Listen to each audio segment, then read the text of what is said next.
Hello students, welcome to channel सब कुछ no. आज आप लोग पढ़ेंगे क्लास 8 मैथ का एक्सरसाइज 13D का क्वेश्चन और उसका इंट्रोडक्शन। इससे पहले वाले वीडियो में आप लोगों ने 13 का सी पूरा कंप्लीट वीडियो देखा था।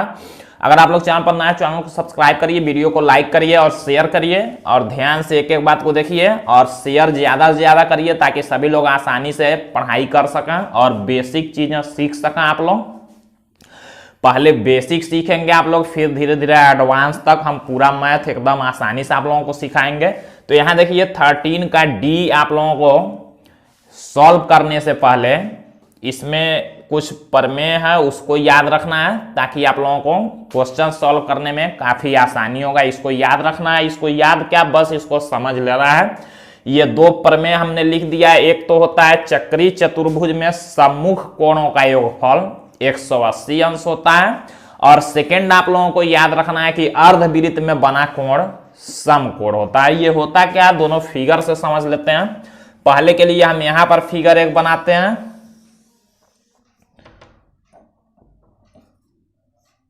ये पहले वाले का फिगर होगा और एक यहां पर हम बनाएंगे, ये दूसरे वाले का फिगर होगा। तो देखिए पहले वाले का जो फिगर है उसमें कहा है कि चक्रीय चतुर्भुज, मान लीजिए हम इसमें चक्रीय चतुर्भुज कोई बनाते हैं। चक्रीय चतुर्भुज भी आप लोगों को हम बता चुके हैं कि चक्रीय चतुर्भुज वृत्त पर स्थित 4 बिंदुओं को जब मिलाएंगे तो जो चतुर्भुज बनेगा उसी को चक्रीय चतुर्भुज कहते हैं। यहां पर केंद्र है वृत्त का। तो पहले वाले का फिगर ये है, चक्रीय चतुर्भुज में सम्मुख कोणों का योगफल। इसका मतलब क्या हुआ, सम्मुख कोण कौन होते हैं, आमने सामने की ये वाले सम्मुख इसको कहते हैं। जैसे कोण डी का सम्मुख कोण है कोण बी, या कोण बी का सम्मुख कोण होगा कोण डी। तो आमने सामने के जो हैं यानी कि जो सम्मुख कोण है इनका योगफल कितना होगा, 180 अंश। मतलब इसको और इसको जोड़ेंगे तो 180 होगा। अब ये दोनों कुछ भी हो सकते हैं। मान लीजिए अगर हम लिखते हैं कि ये 50 अंश का है तो आप लोग समझ जाएंगे ये कितने का होगा, 130 का होगा। क्यों? क्योंकि दोनों को जोड़ने पर 180 होना चाहिए। तो इस तरह से आप लोगों को प्रमेय याद रखना है। इसी तरह से इस वाले को और इस वाले को भी जोड़ने पर, इसको और इसको जोड़ने पर भी 180 होगा। तो वही होता है कि सम्मुख कोणों का योगफल 180 अंश होता है। और सेकेंड वाला प्रमेय आप लोगों को याद रखना है कि अर्धवृत्त में बना कोण समकोण होता है। हो सकता है आप लोगों के बुक में न दिया हो। पहले तो समझते हैं अर्धवृत्त क्या है। जैसे मान लीजिए हमने यहां पर केंद्र लिखा और यहां से ऐसे हमने एक व्यास खींच दिया। व्यास हमेशा केंद्र से जाएगा। यही व्यास क्या करता है, वृत्त को 2 भागों में बांट देता है। देखिए एक इधर का एक इधर का, 2 बराबर भागों में बांट दिया। हम लोग ये व्यास किसी भी तरफ से खींच सकते हैं, ऐसे ऐसे, मतलब किसी भी तरह से खींच सकते हैं। अब ये व्यास क्या करेगा, वृत्त को 2 भागों में बांटेगा बराबर भागों में। वही अर्धवृत्त हुआ। अर्धवृत्त मतलब आधा वृत्त। तो अर्धवृत्त में बना कोण समकोण होता है। समकोण का मतलब होगा 90 अंश। अब कौन सा कोण, तो जब भी जो कोण बनेगा वृत्त में किसी बिंदु पर, मान लीजिए ऐसे बना, देखिए यहां पर जो कोण बनेगा, इस व्यास को छोड़ के जो कोण बनेगा वही कोण कितने अंश का होगा, ये 90 अंश का। समकोण मतलब 90 अंश का। तो अर्धवृत्त में बना कोण समकोण होता है, इसको कहते हैं। यहां भी कोण है, यहां भी कोण बना है, लेकिन कौन सा कोण लेंगे, जो व्यास को छोड़ के होगा। जो इस ऐसे भी ये बन सकता है। देखिए एक वृत्त मान लीजिए हमने लिया, वहां पर हमने ऐसे व्यास खींच लिया।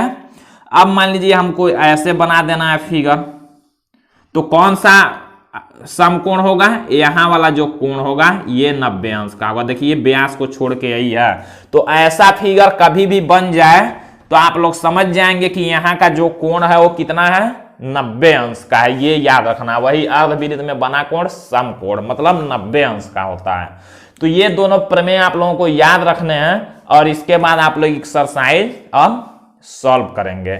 और एक बात और इसमें आप लोग याद रखेंगे, जैसे मान लीजिए कोई रेखा है ये, तो ये एक जब सीधी रेखा होगी ऐसे भी हो सकती है, मतलब ऐसे भी हो सकती है, किसी भी तरह से अगर सीधी रेखा है तो उस पर बनता है 180 अंश का कोण।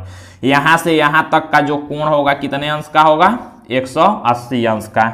यहां मान लीजिए कोई बिंदु लिए, यहां से यहां तक 180, यहां से यहां तक, मतलब एक सीधी रेखा पर हमेशा 180 अंश का कोण बनता है। अब उसमें आप लोगों को याद रखना है, जैसे मान लीजिए हमने यहां से एक और रेखा ऐसे खींच लिया, तब भी देखिए यहां से यहां तक का कोण 180 ही होगा, यहां से यहां तक। लेकिन अब दो भागों में बट गए, देखिए अब यहां भी एक कोण हो गया, यहां भी एक कोण हो गया।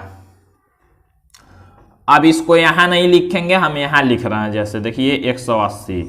इसको याद रखना क्यों जरूरी है, ये आप लोग समझेंगे कि सीधी रेखा पर 180 बनता है, लेकिन अब यहां देखिए दो भाग में बट गया है कोण, एक यहां से यहां तक और एक यहां से यहां तक, देखिए इतना और इतना है, लेकिन दोनों जोड़ने पर कितना होगा? 180 ही होगा।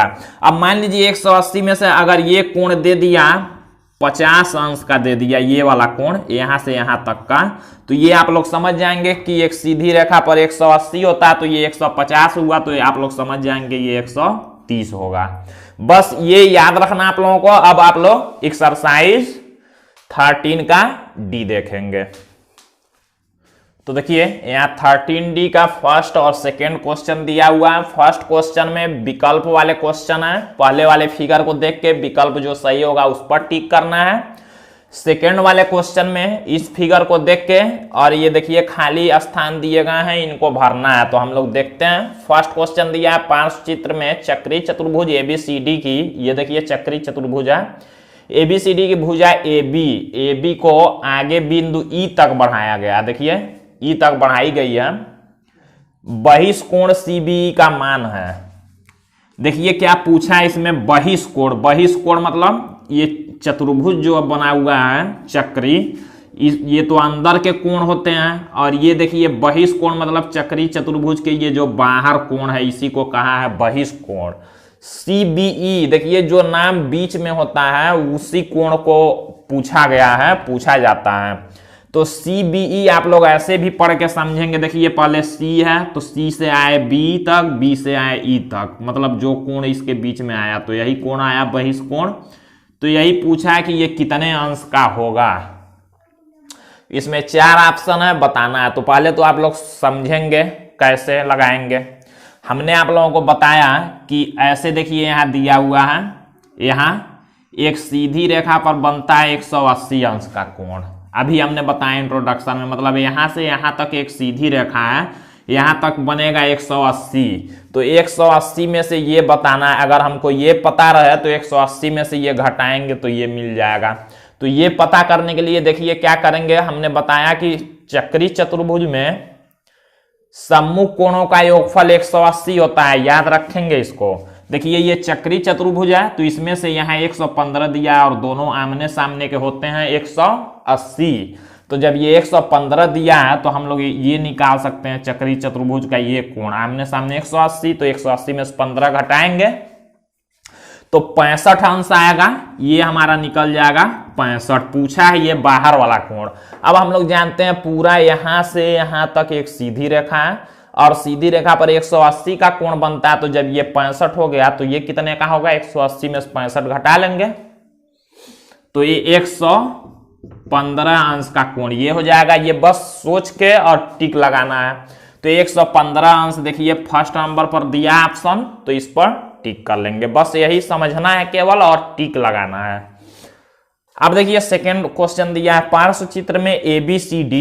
देखिए एक चक्रीय चतुर्भुज इस प्रकार है कि AB पैरेलल CD। ये जो AB है ये पैरेलल है CD के, पैरेलल मतलब समांतर है। समांतर आप लोग चैप्टर 9 समांतर रेखाएं पढ़ चुके हैं, तो उसमें आप लोग समझे होंगे कि समांतर रेखा क्या होता है। तो AB और CD समांतर या निम्नलिखित कथनों को पूरा कीजिए। अब उसी फिगर को देख के ये कथन पूरे करने हैं। तो देखिए फर्स्ट क्वेश्चन दिया है कोण A प्लस कोण D बराबर 180। ये जो AB कह रहा है कि कोण ए और कोण डी दोनों जोड़ने पर 180 है, क्योंकि A B parallel C D है, ये दोनों समांतर हैं और ये कोण जोड़ने पर 180 है। तथा ये अब क्यों, ये मतलब क्या कोण है, मतलब ये दोनों जोड़ने पर 180 है तो कोण है। कौन सा कोण है, तो हमने समांतर रेखाएं चैप्टर 9 में बताया था कि जब दो रेखाएं ऐसे समांतर हों तो दोनों ये जोड़ने पर 180 होता है, क्योंकि इसको अंतः कोण कहते हैं। हमने ऐसे बताया था आप लोगों को चैप्टर 9 में कि यहाँ और यहाँ के कोणों का योगफल 180 होता है, दोनों को अंतः कोण कहते हैं। तो वही लिखेंगे, ये अंतः कोण है, कोण यहां दिया हुआ है तो इस तरह से भर लेंगे। फिर देखिए सेकंड क्वेश्चन दिया है कोण बी प्लस कोण डी बराबर 180, क्योंकि कह रहा है कि कोण बी प्लस कोण डी बराबर 180, क्योंकि ये कोण क्या है, हमने बताया कि चक्री चतुर्भुज में सम्मुख कोण ये होते हैं, चक्री चतुर्भुज में सम्मुख कोण होते हैं। कोण बी प्लस कोण डी बराबर 180, उन्हीं में 180 होता है, तो कोण बी प्लस कोण डी बराबर 180, क्योंकि ये कोण सम्मुख कोण है। तो क्या लिखेंगे, चक्रीय चतुर्भुज के सम्मुख कोण, इतना लिखेंगे, चक्रीय चतुर्भुज के सम्मुख कोण, ये यहां पर भर देंगे। अब देखिए थर्ड में दिया है ए बराबर बी, कह रहा है कि ये कोण ए और ये कोण बी दोनों बराबर हैं, क्योंकि ए प्लस डी बराबर, तो लिखना क्या है, ए प्लस डी बराबर क्या होगा, तो देखिए जब ए प्लस डी कहा है इसके बराबर क्या लिख सकते हैं, तो जब ए और बी बराबर हैं तो ए प्लस डी है तो हम लोग बी प्लस डी भी लिख सकते हैं, क्योंकि ए और बी दोनों बराबर हैं, तो ए प्लस डी है तो ए बी बराबर है, तो हम ए के जगह पर बी प्लस डी लिख सकते हैं। तो इसको हम लोग लिख सकते हैं कोण बी प्लस कोण डी, ये भर लेंगे, क्योंकि ए और बी बराबर है तो ए के जगह पर हम लोग बी लिख सकते हैं, डी वही रहेगा। तो इस तरह से इसको भर लेना है। अब आप लोग थर्ड क्वेश्चन देखेंगे, थर्ड क्वेश्चन से सॉल्व करना है, तो देखते हैं। तो देखिए यहां पर थर्ड क्वेश्चन दिया है, पार्श्व चित्र में बिंदु ओ वृत्त का केंद्र है, यदि जीवा AC बराबर, ये देखिए जीवा AC कह रहा है, जीवा AC बराबर जीवा BC, ये AC और ये BC दोनों बराबर दिया है, तो कोण ABC तथा कोण ACB प्लस APB का मान ज्ञात कीजिए। देखिए कैसे क्वेश्चन पूछा है, कह रहा है कोण ABC, पहले हम लोग इसमें देखेंगे कौन कौन सा कोण पूछा है। ABC का मतलब क्या हुआ, देखिए नाम पढ़ते जाएंगे, जो बीच का आएगा वही कोण समझते हैं पूछा है। देखिए ABC, A से हम लोग जाएंगे कहाँ, B तक, और B से जाएंगे कहाँ, C तक, तो जब दो रेखाएं आएंगी और उनके बीच का जो कोण आएगा वही पूछा है। देखिए ABC मतलब ये वाला कोण यहां से यहां तक का ये पूछा है, कितने अंश का होगा। और दूसरा क्वेश्चन में देखिए इसी में दिया है ACB प्लस APB, ACB मतलब ये और प्लस APB मतलब ये दोनों जोड़ने पर कितने अंश का होगा, ये बताना है। तो हम लोग देखेंगे कैसे सॉल्व करना है। ये कोण पूछा है, यहां पर देखिए एक त्रिभुज बना हुआ है, देखिए, तो इसी त्रिभुज में हम लोग सॉल्व करेंगे और दोनों भुजा ये बराबर दिया हुआ है। तो हम लोग देखिए लिखेंगे, कैसे लिखेंगे, त्रिभुज ABC में जब त्रिभुज यहां बना हुआ है उसी त्रिभुज का ये पूछा है, तो हम लोग ऊपर वाला त्रिभुज ABC लेते हैं और उसमें लिखेंगे, देखिए ये कोण हमने आप लोगों को बताया कि अगर यहाँ व्यास खींचा गया हो, देखिए यहाँ बिंदु केंद्र है ये, तो व्यास है, तो व्यास से जो अर्धवृत्त में बना कोण होता है, अभी हमने प्रमेय में आप लोगों को बताया इंट्रोडक्शन में कि जो यहाँ पर अर्धवृत्त में बना कोण होगा वो सम कोण होता है, मतलब 90 अंश का होता है। तो जब ये 90 का है तो पहले हम लोग लिखेंगे चूंकि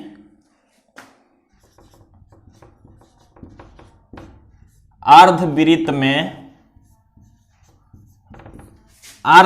में बना कोण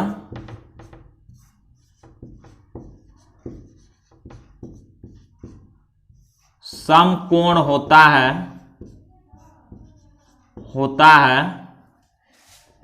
इसलिए अब देखिए जब सम कोण होता है तो इसलिए लिखेंगे क्या, कोण ACB, उसका नाम क्या होगा, नाम हमेशा जिस कोण का लिखना होगा वहां से नहीं शुरू करते हैं, यहां या यहां से शुरू करेंगे, यहां से शुरू करेंगे मतलब वो बीच में आना चाहिए। अगर इस कोण को लिखना है तो ACB लिखेंगे या BCA लिखेंगे। तो हम लोग लिखते हैं इसलिए कोण ACB बराबर हो जाएगा 90 अंश का। हमने यहाँ रीजन बताया है, अभी ये पर में हमने आप लोगों को बताया कि अर्धवृत्त में बना कोण समकोण होता है, मतलब 90 अंश ये होता है। तो वही हमने लिख भी दिया ACB बराबर 90 अंश, मतलब ये हो गया 90 अंश। अब देखिए जब ये 90 अंश हो गया इस त्रिभुज में, हमको ये कोण पूछा था, ये बताना है। तो जब ये 90 हुआ और ये दोनों भुजाएं बराबर दिया है, बराबर देने का मतलब यहां एक चीज और समझेंगे आप लोग, हमने इसको कई बार बताया हुआ है लेकिन फिर से बताएंगे। जब भी किसी त्रिभुज में अगर दो भुजाएं बराबर होती हैं, ध्यान दीजिएगा, अगर दो भुजाएं कोई त्रिभुज की बराबर होंगी तो उनके सामने के कोण भी बराबर होते हैं। इस भुजा के सामने का कोण ये है, इस भुजा के सामने का कोण ये है, तो ये दोनों कोण भी आपस में बराबर होते हैं, ये याद रखेंगे।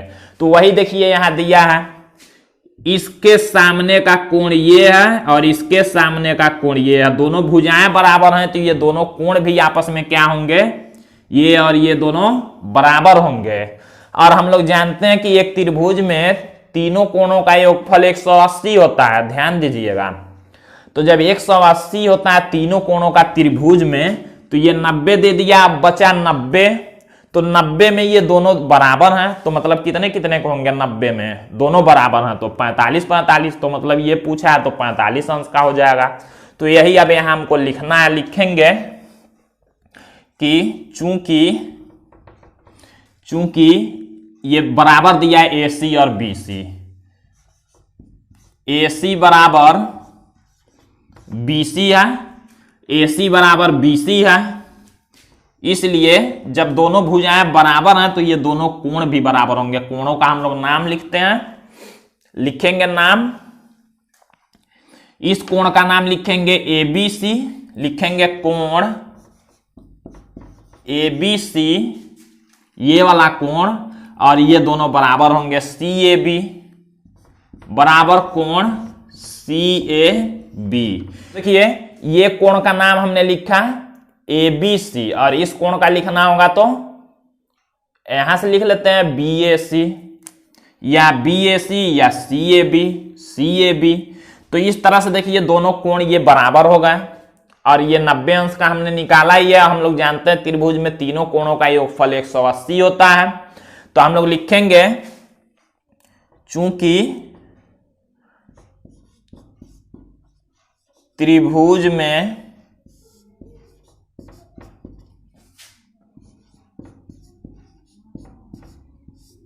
तीनों कोणों का योगफल 180 अंश होता है, इसलिए तीनों कोणों का हम लोग जोड़ते हैं। देखिए इस कोण का नाम क्या हमने लिखा है, CAB, लिखेंगे कोण CAB प्लस इस कोण का नाम ABC प्लस कोण ABC प्लस इस कोण का नाम ACB है। यहां देखिए कोण ACB बराबर 180 अंश। हम लोग जानते हैं त्रिभुज के तीनों कोणों का योगफल 180 होता है। अब हम लोग मान रखते हैं, देखिए CAB जो पूछा है, यहां से हमको क्या पूछा था, ये वाला कोण पूछा था ABC ये वाला कोण।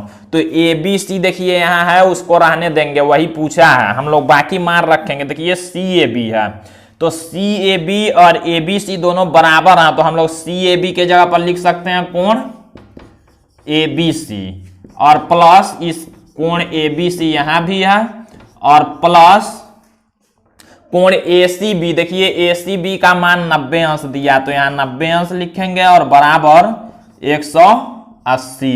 अब देखिए सॉल्व करते हैं। एबीसी जब दो जगह है तो हम लोग जोड़ सकते हैं, लिखेंगे दो कोण एबीसी, ऐसे जोड़ा जाता है कोण को। कोण एबीसी है तो कोण एबीसी रहेगा, और दो मतलब एक एबीसी मिलके दो कोण एबीसी हो गया। और बराबर क्या लिखेंगे, ये 90 जब बराबर के उधर जाएगा तो 180 पहले से है और 90 प्लस में है, बराबर के इधर पक्षांतर करेंगे तो माइनस में हो जाएगा। तो अब देखिए इसके बाद यहां हम लोग लिखेंगे दो कोण एबीसी बराबर 180 में से 90 घटा लेंगे तो 90 अंश। दो देखिए इधर गुणा में है, उधर भेजेंगे तो भाग होगा, तो कोण एबीसी बराबर हो जाएगा 90/2, भाग कर लेंगे तो कोण एबीसी का मान आ जाएगा 2 से 90 में भाग करेंगे तो 45 अंश। यही आंसर हो जाएगा। इस तरह क्वेश्चन को सॉल्व करना है। तो एबीसी देखिए पूछा था, एबीसी आ गया 45 अंश। इसमें देखिए दो को यहां पर एक और क्वेश्चन पूछा है तो उसको भी हम लोग देखते हैं। पुनः कोण एसीबी प्लस कोण कोण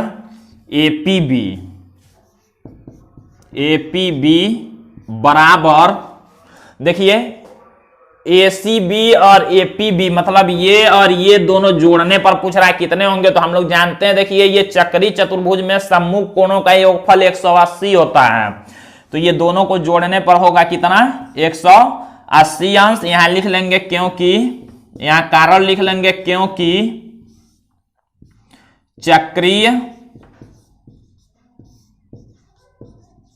चतुर्भुज के सम्मुख कोण हैं, तो ये आंसर हो जाएगा 180 और ये हो जाएगा 45 अंश। तो आज के लिए बस इतना ही। इंट्रोडक्शन को आप लोग याद रखेंगे, फिर अगले पार्ट में आगे के क्वेश्चन को देखा जाएगा। तो आज के लिए बस इतना ही।